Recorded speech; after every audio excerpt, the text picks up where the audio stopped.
आता पाहूया जानेवारी ते डिसेंबर प्रत्येक महिन्यानुसार हे वर्ष कन्या राशीसाठी कसे असेल। जानेवारी आणि फेब्रुवारी महिन्यामध्ये कर्ज फेडण्यात यश मिळेल आणि शत्रूंवर विजय मिळवाल। मार्च आणि एप्रिल महिन्यामध्ये भाग्याची पूर्ण साथ तुम्हाला मिळेल आणि कामामध्ये यशही मिळेल। मे आणि जून महिन्यामध्ये प्रेम संबंधामध्ये गोडवा येईल आणि भागीदारीमध्ये नवीन काम सुरू करण्याचा विचारही कराल। जुलै आणि ऑगस्ट महिन्यामध्ये अचानक आर्थिक लाभ होण्याचीही शक्यता आहे, पण आरोग्याची विशेष काळजी घ्यावी।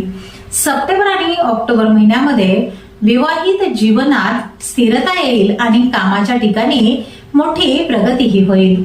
नोव्हेंबर आणि डिसेंबर महिन्यामध्ये उत्तम उत्पन्नासह वर्षाचा शेवट होईल।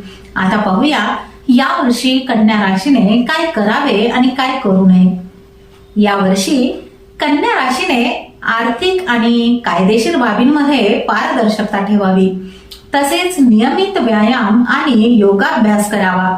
याचबरोबर मोठ्या आणि धोकादायक कामांमध्ये अति आत्मविश्वास दाखवू नये आणि आरोग्याच्या तक्रारींकडे दुर्लक्ष न करता योग्य वेळी डॉक्टरांचा सल्ला घ्यावा आणि औषधोपचारही घ्यावेत।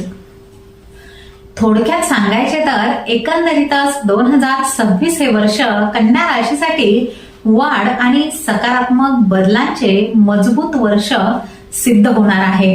हे वर्ष स्थिर प्रगती साधण्याचे, शहाणपणाचे निर्णय घेण्याचे आणि तुमच्या मार्गावर येणाऱ्या संधींचा फायदा घेण्याचे आहे।